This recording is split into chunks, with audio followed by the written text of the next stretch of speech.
कक्षा 6 के विद्यार्थियों का आज की हिंदी व्याकरण के ऑनलाइन क्लास में हार्दिक स्वागत और अभिनंदन। हाँ, तो प्यारे विद्यार्थियों, हम पढ़ रहे थे आपकी पाठ्य पुस्तक का पाठ संख्या 3। पाठ का नाम था शब्द विचार और इसमें हमने शब्दों का वर्गीकरण ये पढ़ लिया था। और इसमें शब्दों के वर्गीकरण के अंतर्गत जो पहला शीर्षक था उत्पत्ति या स्रोत के आधार पर शब्दों के भेद, जिसमें हमने तत्सम शब्द तथा तद्भव शब्द इसके बारे में अध्ययन कर लिया था। और उसके बाद में आज हम आगे पढ़ेंगे। तो सभी विद्यार्थी अपनी पाठ्य पुस्तक हिंदी व्याकरण खोलेंगे और उसमें ध्यान देंगे। पृष्ठ संख्या खोलेंगे 16।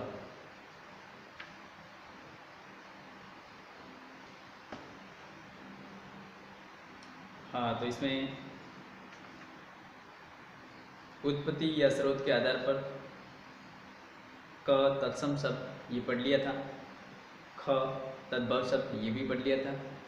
उसके बाद में आज पढ़ेंगे ग देशज शब्द। जो शब्द क्षेत्रीय प्रभावों से आवश्यकता अनुसार हिंदी भाषा में प्रचलित हो गए हैं वे देशज शब्द कहलाते हैं, जैसे लोटा, पगड़ी, ठेला, चारपाई, डिबिया आदि। घ विदेशी शब्द। विदेशी जातियों के संपर्क में आने से अनेक विदेशी शब्द हिंदी भाषा में प्रयुक्त होने लगे हैं। यही शब्द विदेशी शब्द कहलाते हैं, जैसे डॉक्टर, स्कूल, पेंसिल, कालीन, दुकान, जुर्म, इंसाफ, बटन, पेन, कोट, स्टेशन आदि। अरबी मतलब, नकल, एहसान, अमीर, किताब आदि। अंग्रेजी school, train, doctor, machine, station, gas, बस, पेन आदि। फारसी अफसोस, आसमान, सरदार, जमीन, नमक, खजाना, आराम, सर्द आदि। पुर्तगाली बाल्टी, तंबाकू, फीता, चाबी आदि। हाँ, तो प्यारे विद्यार्थियों, उत्पत्ति या स्रोत के आधार पर ये 4 भेद बताए गए थे, पूर्ण हो गए। तो आपको अपनी पाठ्य पुस्तक में ध्यान रखना है और उसको समझना है कौन सा शब्द कैसे पढ़ा जाता है, और इसके साथ ही आपको पढ़ने का अभ्यास भी करना है और परिभाषा जितनी भी आती हैं वो सारी की सारी आपको याद करने का अभ्यास करना है। अब दूसरा भेद है रचना या बनावट के आधार पर। रचना या बनावट के आधार पर शब्दों के 3 भेद होते हैं। क रूढ़ शब्द। रूढ़ शब्द वे शब्द हैं जो अपने में पूर्ण होते हैं और जिनके खंडों, टुकड़ों का कोई अर्थ नहीं होता, जैसे फल, फूल, घर आदि। इनके खंड फल, फ धन ल। अब दोनों टुकड़े कर दिए, फ अलग कर दिया, ल अलग कर दिया, लेकिन उसका कोई अर्थ नहीं निकलता।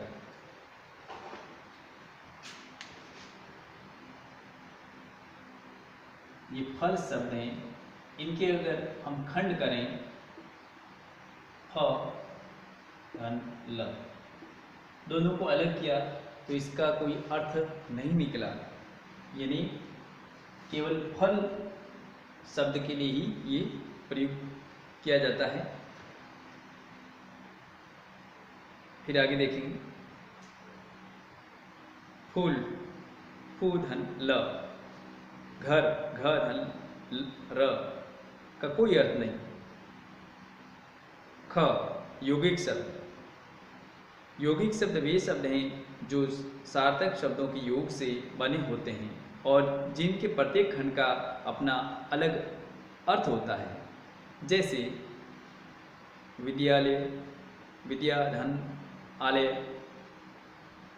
आलय का मतलब होता है घर, विद्या यानी विद्या का घर, रसोई घर, रसोई धन घर। ग योग रूढ़ शब्द। योगरूट शब्द वे शब्द हैं जो दो या दो से अधिक शब्दों से मिलकर बनते हैं और सामान्य अर्थ को न प्रकट करके किसी विशेष अर्थ को प्रकट करते हैं, जैसे जलज, जल में जन्मा अर्थात कमल, जलचर, जल में रहने वाले जीव, मछली, मगरमच्छ। तीसरा भेद है अर्थ के आधार पर।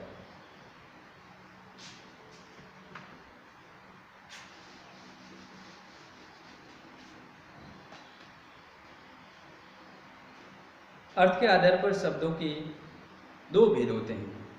क सार्थक शब्द, जिन शब्दों का कोई निश्चित अर्थ होता है उन्हें सार्थक शब्द कहते हैं, जैसे बर्तन, घड़ी, पुस्तक, कुर्सी आदि।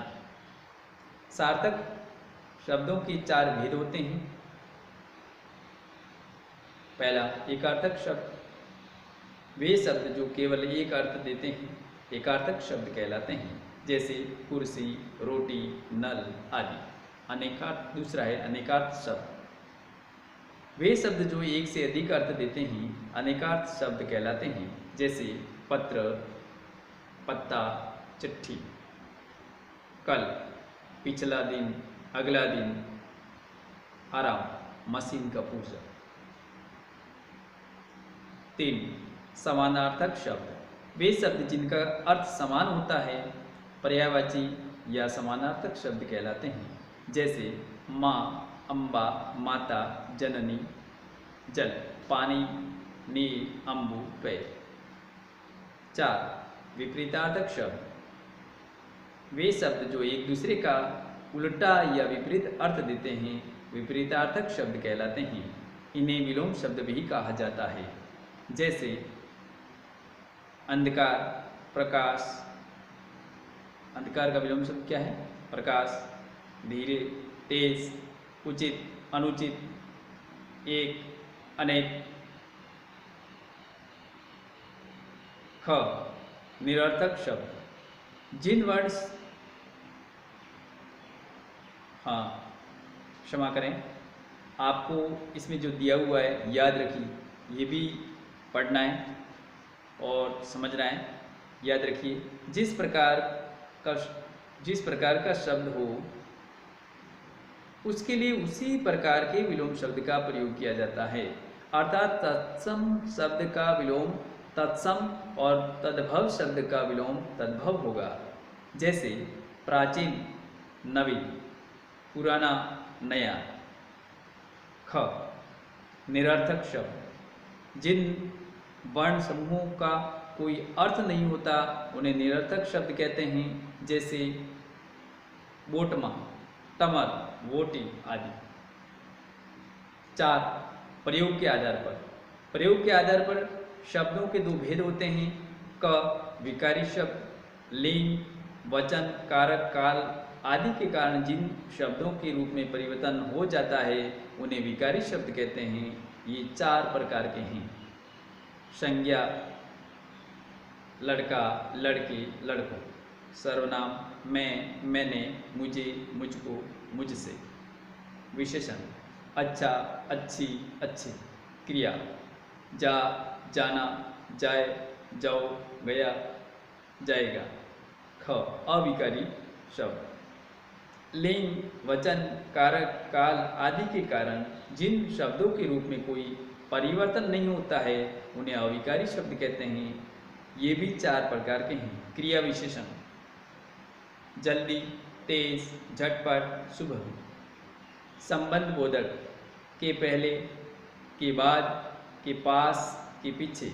समुच्चय बोधक, और, या, अथवा, ताकि, इसलिए।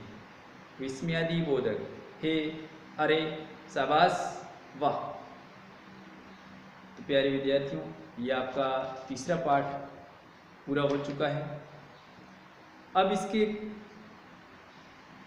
इस पाठ में मुख्य मुख्य परिभाषाएं जो दी हुई है उनमें से कुछ मैं आपको लिखवा रहा हूँ और उसको याद करना है।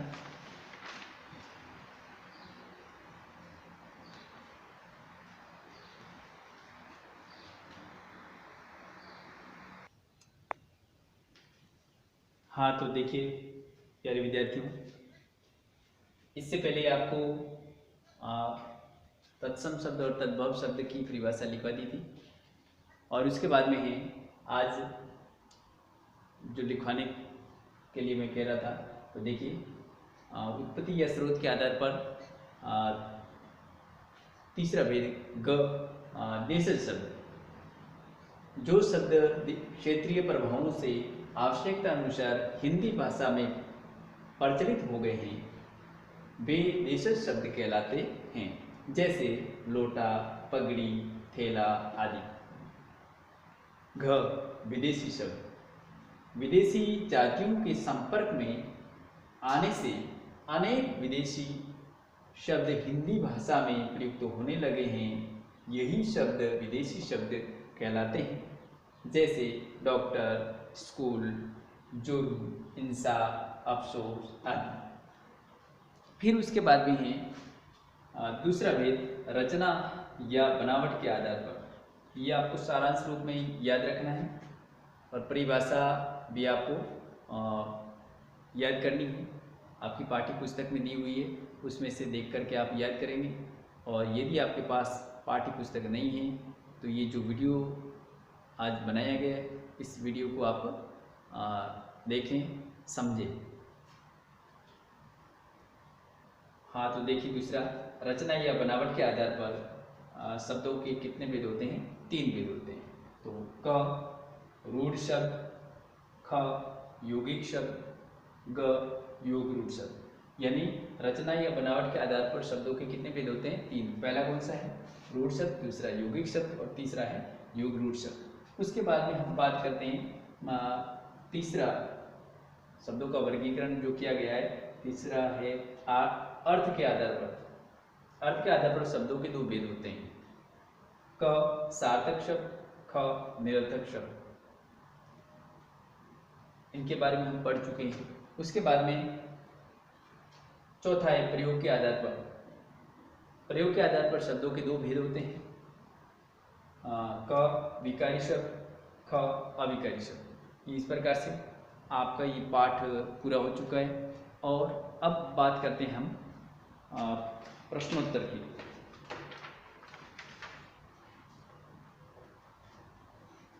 तो सभी विद्यार्थी आपकी पाठ्य पुस्तक का पृष्ठ संख्या 18 खोल लीजिए, और इसमें जहां मैं आपको टिक करने के लिए कहता हूं या सही का निशान लगाने के लिए कहता हूं, वहां आपको सही का निशान लगाना है।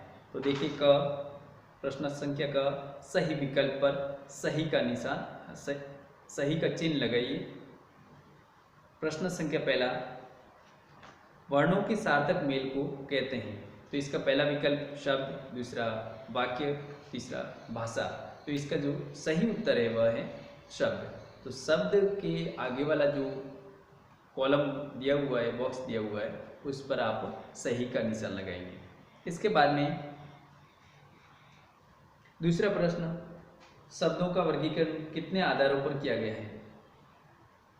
तो इसका जो पहला विकल्प है वह सही है। शब्दों का वर्गीकरण 4 आधारों पर किया गया है। पहला विकल्प, वहां पर आपको सही का निशान लगाना है, पहला विकल्प प्रश्न संख्या 2 का।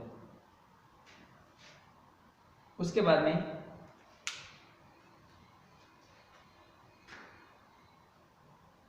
प्रश्न संख्या 3, निम्नलिखित में तत्सम शब्द है। पहला विकल्प कर्ण, दूसरा कान, तीसरा पैर।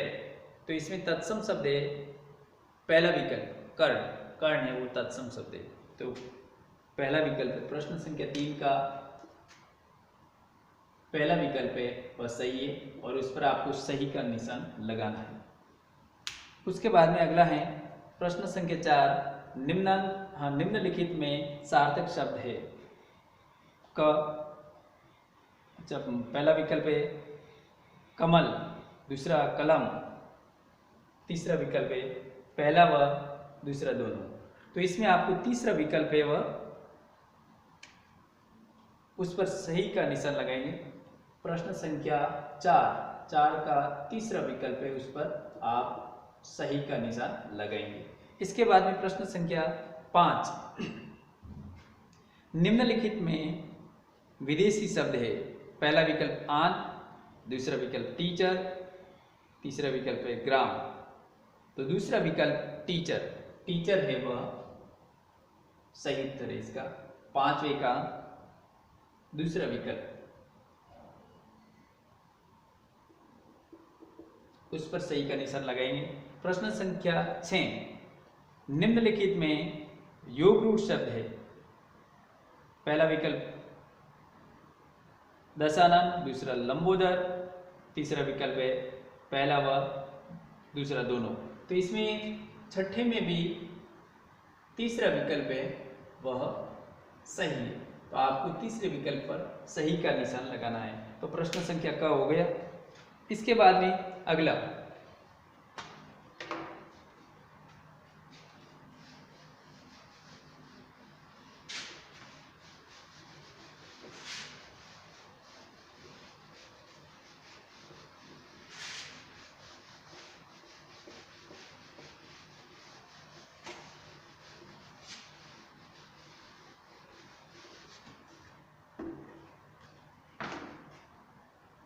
प्रश्न संख्या ख, सही मिलान कीजिए।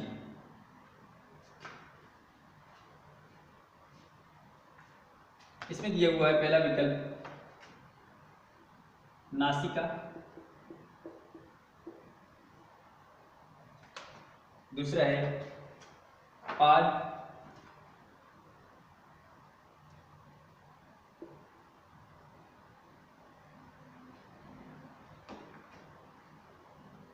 तीसरा क्षेत्र, चौथा प्रस्तर,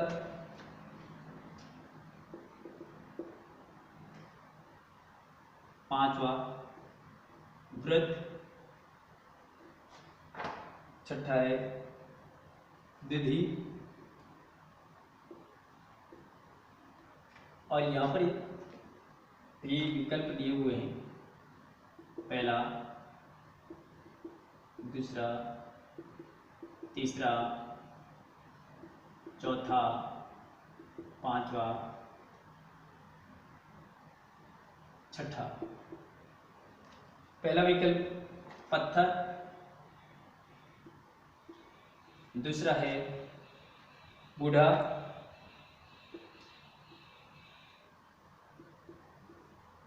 तीसरा है दही, चौथा है नाक, पांचवा पाम, छठा खेत। अब ये जो प्रश्न संख्या ख दिया हुआ है ये आपको समझना है। इसमें लिखा हुआ है सही मिलान कीजिए। सही मिलान करना यानी इस तरफ वाले शब्द हैं वो तत्सम शब्द है और इधर वाले हैं वो तद्भव शब्द है। तो नासिका, नासिका का तद्भव क्या बनेगा? नाक। तो पहले विकल्प को आप मिलाएंगे चौथे विकल्प से। दूसरा है पाद, पाद का तद्भव शब्द बनेगा पांव, दूसरे को मिलाएंगे पांचवें विकल्प से। क्षेत्र, क्षेत्र तत्सम शब्द है और इसका तद्भव रूप बनेगा खेत, तीसरे को मिलाएंगे छठे विकल्प से। चौथा प्रस्तर, प्रस्तर का अर्थ होता है पत्थर, प्रस्तर तत्सम शब्द और इसका तद्भव रूप बनेगा पत्थर। पांचवा वृद्ध, तत्सम शब्द है और इसका तद्भव रूप बनेगा बूढ़ा, छठे को दूसरे विकल्प से मिलाएंगे, छठे के अपने पांचवे को वृद्ध बूढ़ा। छठा है दधी, दधी तत्सम शब्द और इसका तद्भव रूप बनेगा दही, छठे को तीसरे विकल्प से मिलाएंगे। तो ये हो गया प्रश्न संख्या ख भी आपके पूर्ण हो चुका है। इसके बाद में अब हम आगे बात करते हैं प्रश्न संख्या ग। निम्नलिखित शब्दों में से तत्सम शब्द, तद्भव शब्द, देशज तथा विदेशी शब्दों को छांटकर उचित स्थान पर लिखिए। कालीन, गधा, कूप, बटन, चाकू, घर, डॉक्टर, चिड़िया, नासिका, माता, भ्राता, टेलीफोन, भिनभिनाना, खिड़की, पगड़ी, दूध, आंसू, घोटक, स्वर्ण। हाँ, तो इसमें आप आगे लिखेंगे ग। तत्सम शब्द,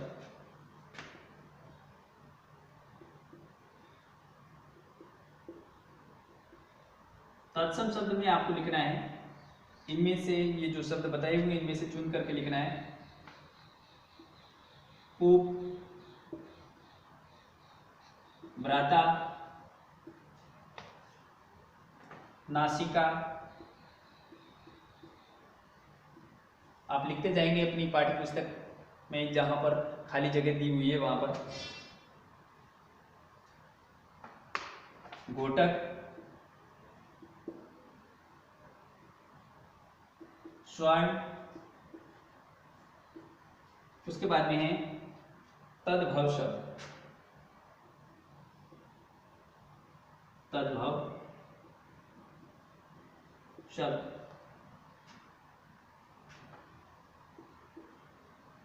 गदा, घर,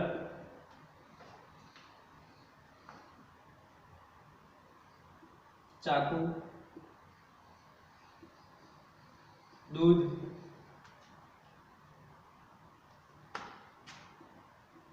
माता, चिड़िया,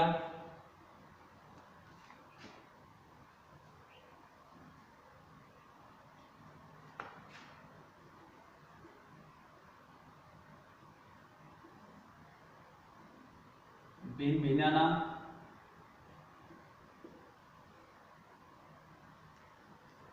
आंसू,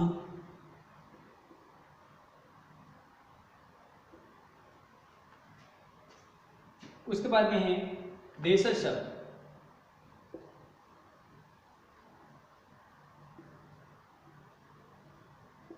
देशज शब्द में लिखेंगे आप पगड़ी,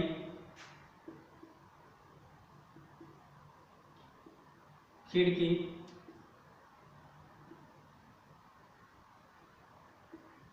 फिर इसके बाद में विदेशी शब्द।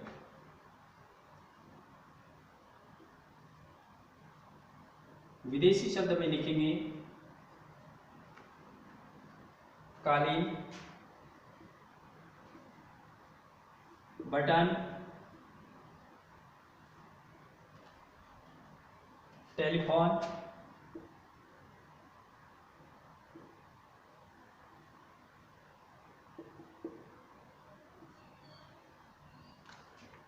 डॉक्टर।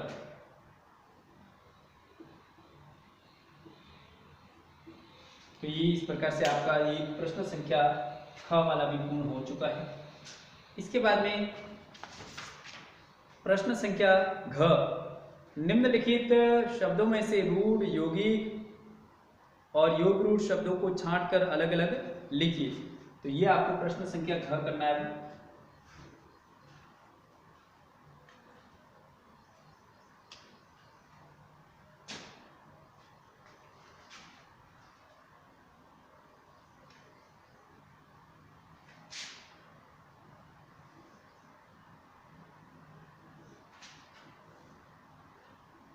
प्रश्न संख्या घ, रूढ़ शब्द, लेकिन इसमें आ नहीं पाएंगे, इसको मिटा देते हैं ऊपर वाला।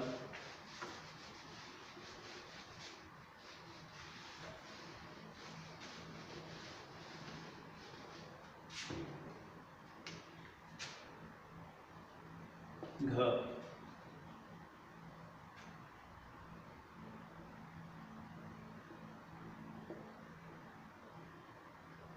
रूढ़ शब्द,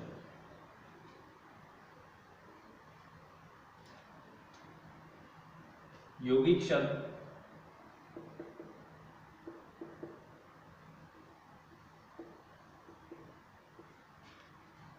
योग रूढ़ शब्द,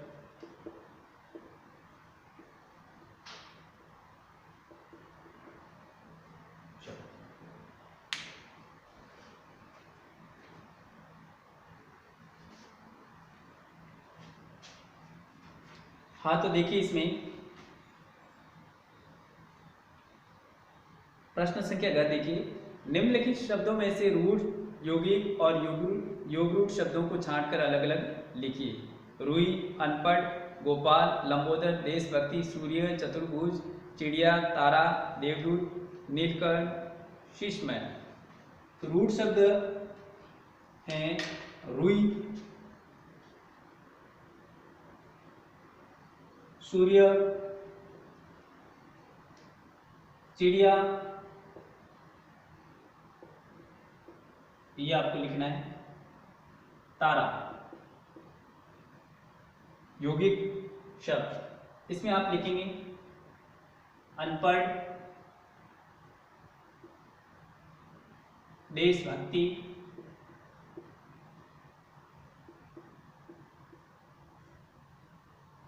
शीश महल,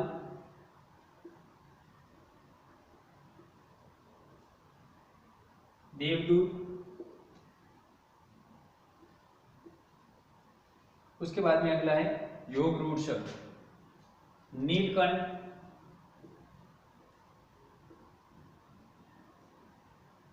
लंबोदर,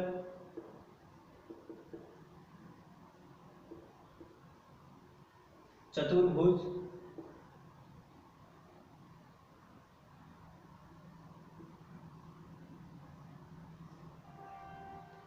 गोपाल। प्रश्न संख्या घ भी हो गया। इसके बाद में आपको अगला प्रश्न करना है, निम्नलिखित शब्दों में से, ग वाला प्रश्न है, निम्नलिखित शब्दों में से विकारी तथा अविकारी शब्दों को छांटकर अलग अलग लिखिए। हम, पढ़, मोटा के आगे तेज, ताकि, अरे, सुंदर, गाय, क्योंकि, तुम, वहाँ, जल्दी, खा, लड़की के साथ। ये शब्द बताए हुए इनमें से आपको विकारी शब्द अलग करने हैं और अविकारी शब्द अलग करने हैं। तो देखिए, इसमें भी आपको लिखना है, विकारी शब्द में लिखेंगे, यहां पर मैं करवा देता हूं ग वाला प्रश्न। विकारी शब्द,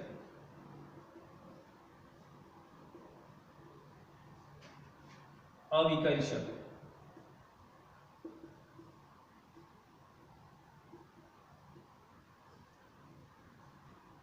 विकारी शब्द में लिखो हम,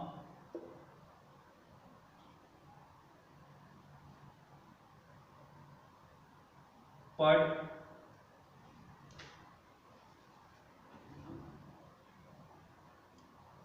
पढ़, मोटा, तू,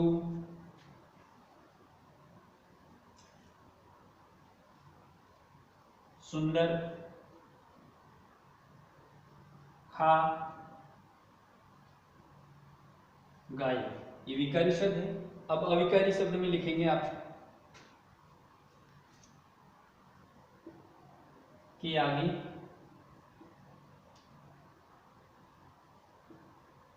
तेज,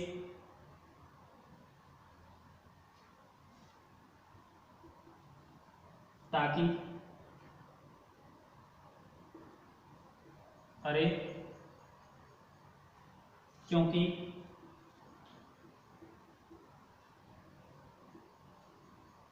वाह, जल्दी,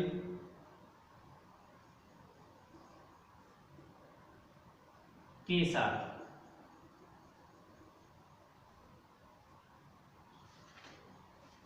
हाँ, तो प्यारे विद्यार्थियों, आपकी प्रश्न संख्या अंग तक पूर्ण करवा दिया। इसके बाद में प्रश्न संख्या च के उत्तर आप खुद खोजेंगे और उसमें अंडरलाइन करना है, खोज करके पढ़ेंगे, याद करेंगे, समझेंगे। इस प्रकार आपका ये तीसरा पार्ट पूर्ण हो चुका है और आज का कक्षा कार्य तथा गृह कार्य मिटसी और पेरेंट ऐप में दे दिया जाएगा। धन्यवाद।